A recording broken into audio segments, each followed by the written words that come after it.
Halo, selamat pagi semuanya. Kali ini kita masuk untuk mempelajari materi PKN. Dalam bab besarnya adalah harmonisasi hak dan kewajiban. Pertanyaannya adalah, pernahkah kalian mengunjungi sekolah luar biasa dan melihat apa yang dilakukan oleh para guru di sana? Para guru di sana memberikan pelajaran dengan cara yang berbeda sesuai dengan kebutuhan mereka. Di sisi lain,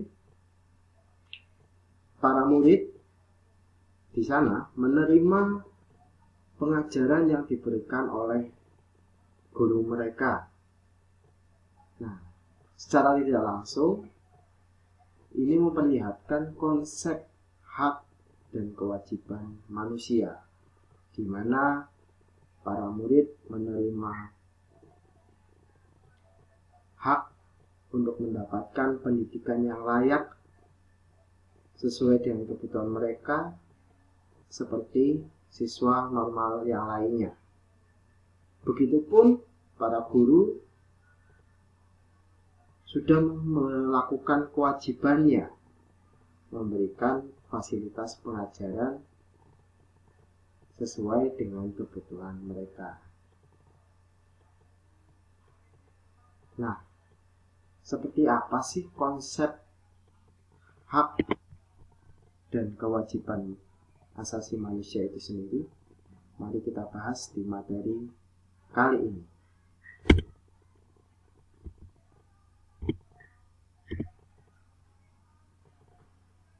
Hak asasi manusia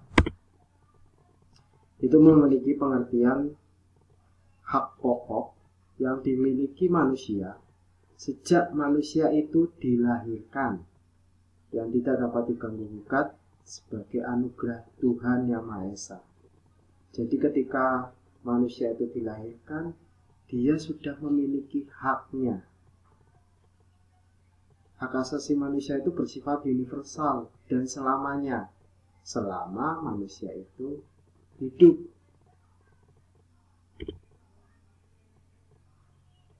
Di dalam Indonesia, hak asasi manusia diatur di dalam Undang-Undang Nomor 39 Tahun 1999. Nanti bisa kalian cari, kalian lihat sendiri dan searching apa sih yang ada di dalam Undang-Undang Nomor 39 Tahun 1999 tentang hak asasi manusia.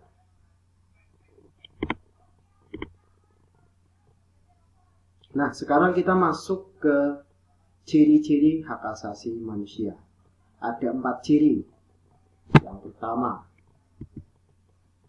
hakiki, artinya hak yang dimiliki oleh semua orang sejak mereka dilahirkan. Yang kedua, universal, berlaku untuk semua orang tanpa memandang suku, agama, ras, dan golongan.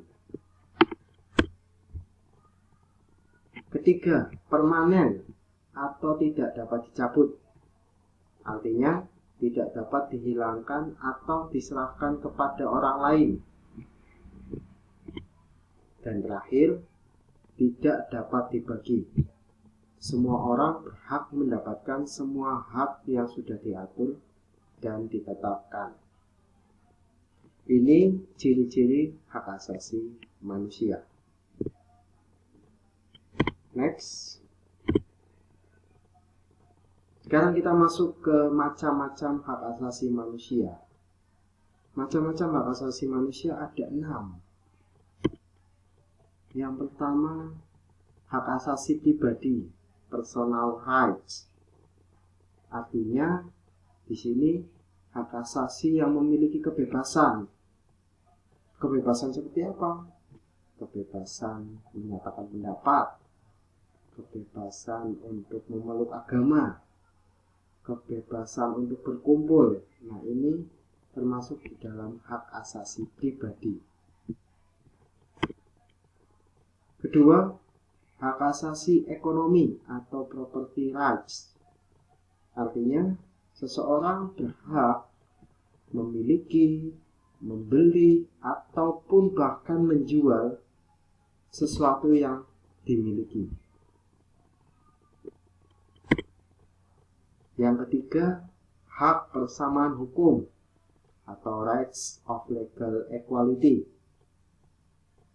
Di sini semua warga negara sama kedudukannya di mata hukum. Ya, sama kedudukannya di mata hukum. Keempat, hak asasi politik, political rights.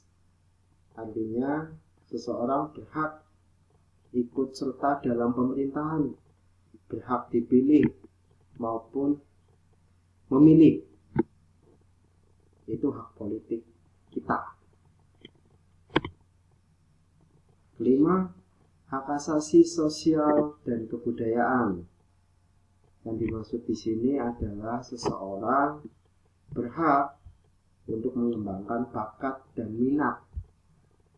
Terus kemudian berhak juga untuk memilih pendidikannya. Itu hanya contoh dari hak asasi sosial dan kebudayaan. Dan terakhir, hak asasi perlakuan tata cara peradilan dan perlindungan hukum atau procedural rights. Yang dimaksud di sini adalah seseorang berhak mendapatkan perlakuan sesuai dengan prosedur yang sudah ada. Berhak untuk menolak penggeledahan jika tidak ada surat perintah. Itu contoh. Ya. Jadi ini adalah keenam macam hak asasi manusia. Bisa dimengerti ya? Ada 6 macam hak asasi manusia. Asasi pribadi, ekonomi, persamaan hukum, asasi politik, sosial dan kebudayaan, kemudian perlakuan tata cara peradilan dan perlindungan hukum. Setelah tadi kalian mengetahui tentang pengertian hak asasi itu sendiri, kemudian ciri-cirinya, dan macam-macam hak asasi manusia, kalian juga harus tahu bahwa hak asasi manusia juga terkandung di dalam Undang-Undang Dasar 45. Nah, yang saya tampilkan di PowerPoint ini hanya sebagian kecil ya, hanya sebagian kecil. Lainnya kalian bisa mencari, yaitu tadi di Undang-Undang Nomor 39 Tahun 99. Di situ sudah lengkap dijelaskan tentang hak asasi manusia. Nah, sekarang kita ingin melihat apa saja sih kecil sebagian yang ada tertulis di dalam Undang-Undang Dasar 45. Pertama, tiap warga negara berhak atas pekerjaan dan penghidupan yang layak bagi kemanusiaan. Pasal 27 ayat 2. Kemudian yang kedua, setiap orang berhak atas kebebasan meyakini kepercayaan. Pasal 28E ayat 2. 3. Setiap orang berhak untuk hidup serta berhak mempertahankan hidup dan kehidupannya. Pasal 28A. Ini mengenai konsep hak asasi manusia itu sendiri. Sekarang kita masuk ke kewajiban asasi manusia itu seperti apa.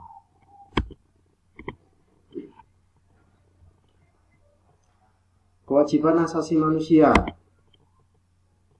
artinya segala sesuatu yang harus dilaksanakan dengan penuh tanggung jawab. Wajib ya. Kewajiban itu diambil dari kata wajib. Nah, ketika kita wajib melakukan sesuatu itu harus dengan penuh tanggung jawab. Ya. dalam pasal 1 ayat 2 Undang-Undang Republik Indonesia nomor 39 tahun 99 dituliskan bahwa kewajiban dasar manusia adalah seperangkat kewajiban yang apabila tidak dilaksanakan tidak memungkinkan terlaksananya dan tegaknya hak asasi manusia. Ya.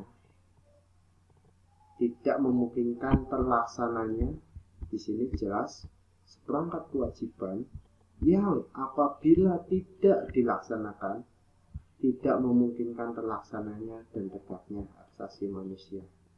Jadi antara hak dan kewajiban itu harus seimbang. Yang terjadi jika antara hak dan kewajiban tidak seimbang, maka akan adanya ketimpangan, penyimpangan yang akhirnya tidak tercapai tujuan manusia yang sejahtera. Itu. Jadi antara hak dan kewajiban ini harus seimbang. Jika tidak seimbang akan terjadi penyimpangan. Hak asasi manusia akan dirampas. Itu. Nah, ini kewajiban warga negara dalam Undang-Undang 1945. Ini saya hanya menuliskan 3 bagian saja ya. Nanti yang lainnya bisa kalian cari, search, banyak. Yang pertama, setiap orang wajib menghormati hak asasi manusia orang lain. Pasal 28C ayat 1. Ya, jadi kita juga harus menghormati hak sesama kita. Tidak boleh kita tidak menghormati, ya harus wajib. Yang terjadi jika kita tidak menghormati hak asasi orang lain, gesekan, ribut, ya itu. Tapi kalau kita saling menghormati sesama, damai, tenang. Kemudian yang kedua, setiap warga negara berhak dan wajib ikut serta dalam upaya pembelaan negara. Pasal 27 ayat 3. Berlaku untuk siapapun, ya. Warga negara berhak dan wajib ikut serta dalam upaya pembelaan negara. Jika negara kita dalam kondisi terancam, kita berhak untuk membela negara kita. Dan terakhir, segala warga negara bersamaan kedudukannya di dalam hukum dan pemerintahan dan wajib menjunjung hukum dan pemerintahan itu dengan tidak ada kecualinya. Ya, jadi aturan-aturan yang sudah dibuat, yang sudah tertulis di dalam undang-undang itu wajib dijunjung, dihormati. Jika tidak, ya harus menerima sanksi. Ya, sanksi dari pelanggaran yang telah diperbuat dan sudah ada dasar hukumnya. Itu tadi. Ya, jadi ini pembahasan tentang konsep hak dan kewajiban asasi manusia. Semoga video pembelajaran kali ini membuat kalian lebih mengerti apa sih itu hak dan kewajiban manusia dan bagaimana kita harus mengimplementasikan dalam kehidupan kita sehari-hari. Selamat belajar, Tuhan memberkati.